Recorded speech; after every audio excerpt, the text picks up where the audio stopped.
shouldn't have happened, and you can use it as a training tool also, not only for the agency, but this is also a good tool to share with the citizens so that they can also understand some of the pressures and challenges that public safety personnel face every day. Mm-hmm. Mm-hmm. Yeah, because this is, it. I can't imagine you're on all the time, and most of the time we are all um, armed. Monday morning quarterbacking. What happened? We can look at the situation and we can, you know, say what we would do, but we really don't know what we would do unless we were in the situation. And then, granted, none of us have any training. No, none of the regular citizens have any training of what we'll do.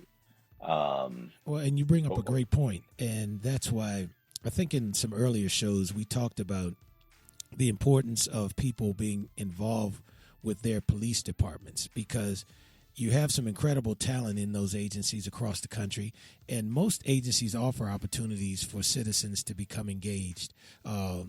Citizen police academies, civic associations, most police stations, the districts have citizens advisory boards. Most chiefs and sheriffs throughout the country have citizens advisory councils and so forth that give citizens the opportunity to be engaged and to also help the chief to set the vision or the sheriff to set the vision for law enforcement in that particular area. So it's so important, but it also gives a very good layman's perspective to folks that may not have been exposed to police work outside of what they see on NCIS or TJ Hooker or Shaft or whatever the latest thing is, New York Undercover. So that's a great way to find out what's going on in your agency because I hope people remember that is your police department.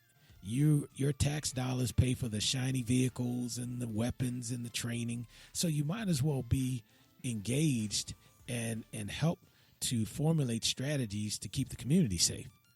that's right, and follow up on your investment. Indeed, indeed. Yeah, the situation that the caller brought up, that's going to be an interesting situation too, as that fleshes out, Sure. because there are two, you know, I'm sure there are people who have seen what's going on. I'm sure there's somebody had a camera somewhere, that may come up later, but the two accounts are different, completely different. The officer's view is saying, one thing, and the family's view, the family of the victim, well, the person who was shot, um, has another view. Certainly. And one of the other challenges that officers face is when they encounter individuals with mental illness, as the caller alluded to. God bless you. That Thank is you. I'm that. sorry, you could hear that. Yes, I Ooh. could. It's okay, man. You got it all over me. You, man, cover your mouth. Oh man, I'm hitting the mute button. I thought I muted that off. Oh man, ew. No, but seriously, when they encounter citizens with mental illness, that's another challenge because depending on the severity of the illness, people may not be rational. They may not understand commands. They may not react the way the officer wants them to react. And of course, that is another segment of training that officers get. But, degrees of mental illness, range from, maybe just a little bit to I've got some real serious challenges following directions. And so that's another challenge that is out there just waiting. And then you also have the challenge of the whole Stop Snitching campaign in certain communities. You have the challenge of mistrust from high-profile incidents throughout the country. And there are just a lot of challenges that officers face every day that I don't necessarily know whether people understand and appreciate.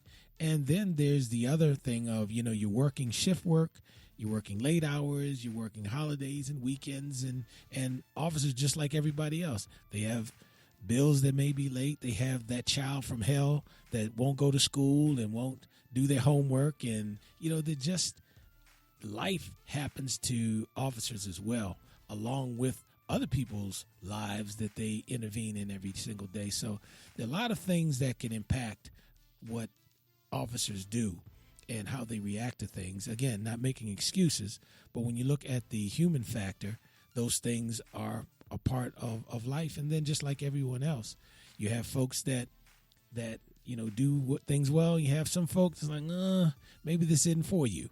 So, but the good thing is that's why you have investigations.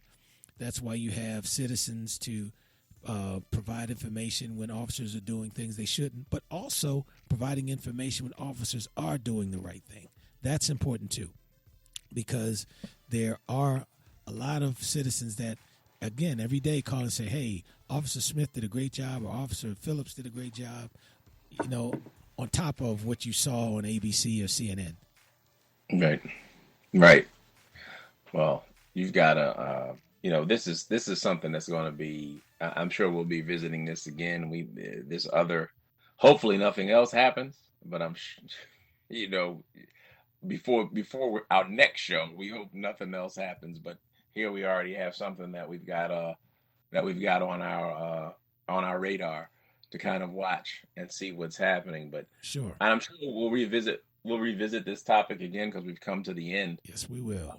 Of our time tonight, and we've Yep.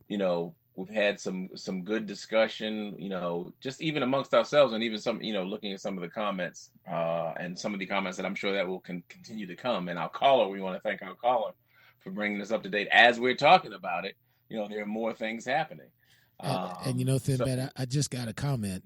See, I'm a level-headed guy, because the guy in D.C., he put a man out of his interview for coughing. You remember that? Man, I hit the mute button. I thought you couldn't hear me. I was back there. No wonder you could hear all the noise. I'm wiping snot off on my microphone and all kind of stuff from 2,000 miles away. And I was back away from the mic, dude.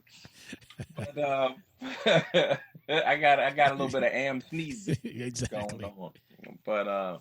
But you know what? I mean, these are difficult things to talk about, but I think, we need to talk about it. And I think we have the benefit of you, Chief, having been in the force, to kind of give us, somewhat of an insider's view as to what goes on, the things that a lot of us may or may not think about as we are rushing to judgment in some cases. Now, sometimes it's plain and simple, but sure, a lot of times there are extenuating circumstances. And some of these videos that come in, when we see them, it's like, it's terrible, but you never know, sometimes it's out of context. Sometimes we don't get the whole deal. Like, for instance, what you were explaining in Phoenix. Now, does it justify how they were responding? Doesn't really justify it, but it gives it at least a different paradigm, a different perspective, a different way to look at it a little bit.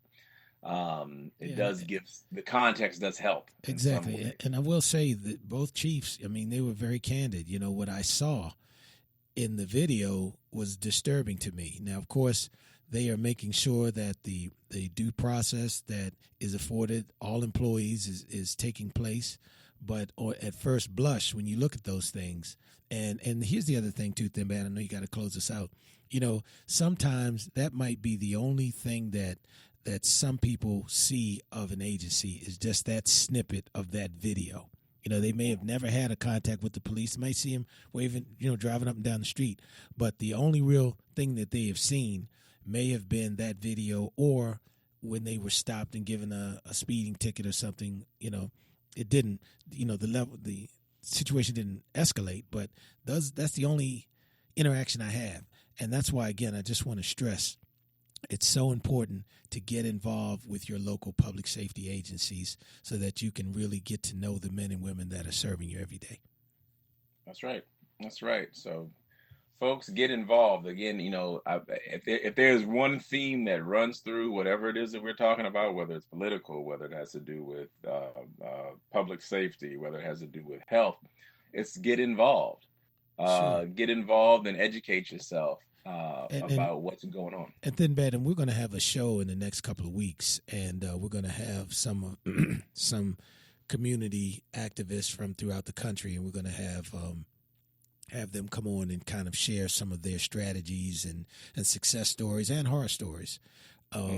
You know, just so that people can see when we're talking about people that are involved in the community, we know people that have been doing it very well, you know, on the East Coast, on the West Coast. We're going to have some of those folks on in a couple of weeks and just have a good conversation about we are involved and here are some of the things that we do. So I hope we have the same level of participation that we've had from some of our other subjects. Yeah, I think we will.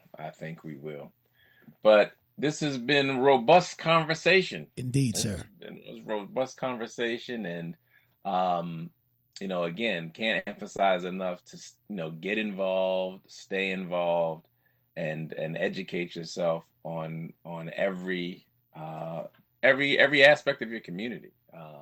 You know your neighbors, know what's going on, so that you can you know, better serve your community and the greater good as we move from day to day, because there are a lot of stressors out there, and it's only going to get more stressful as we get into political season, campaign season.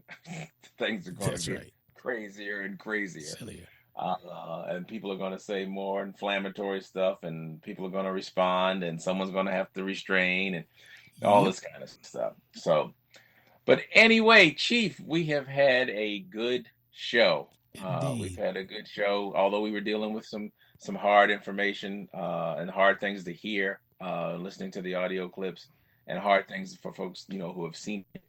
But, you know, police officers, by and large, you know, are good. You know, we've got to have order. We've got to have, you know, our safety is important. Indeed. And we've got a lot of officers who are doing the right thing every day, and they aren't getting called out for that. So I want to thank them. I want to thank all those officers who serve and are doing the right thing. But, you know, you do have some bad apples. So Yes, sir. we've got to keep watch on that. But until next week, folks, we want you to stay safe. And as always, on behalf of Ambezi Yes, sir. and the Chief, we want to thank you all for letting us give it to you straight. No chaser. Bye.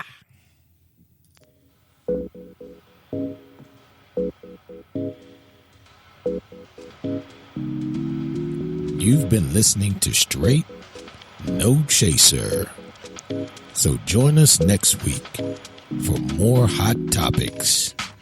And also, you can always catch us on Facebook, Twitter, YouTube, and of course, iHeartRadio.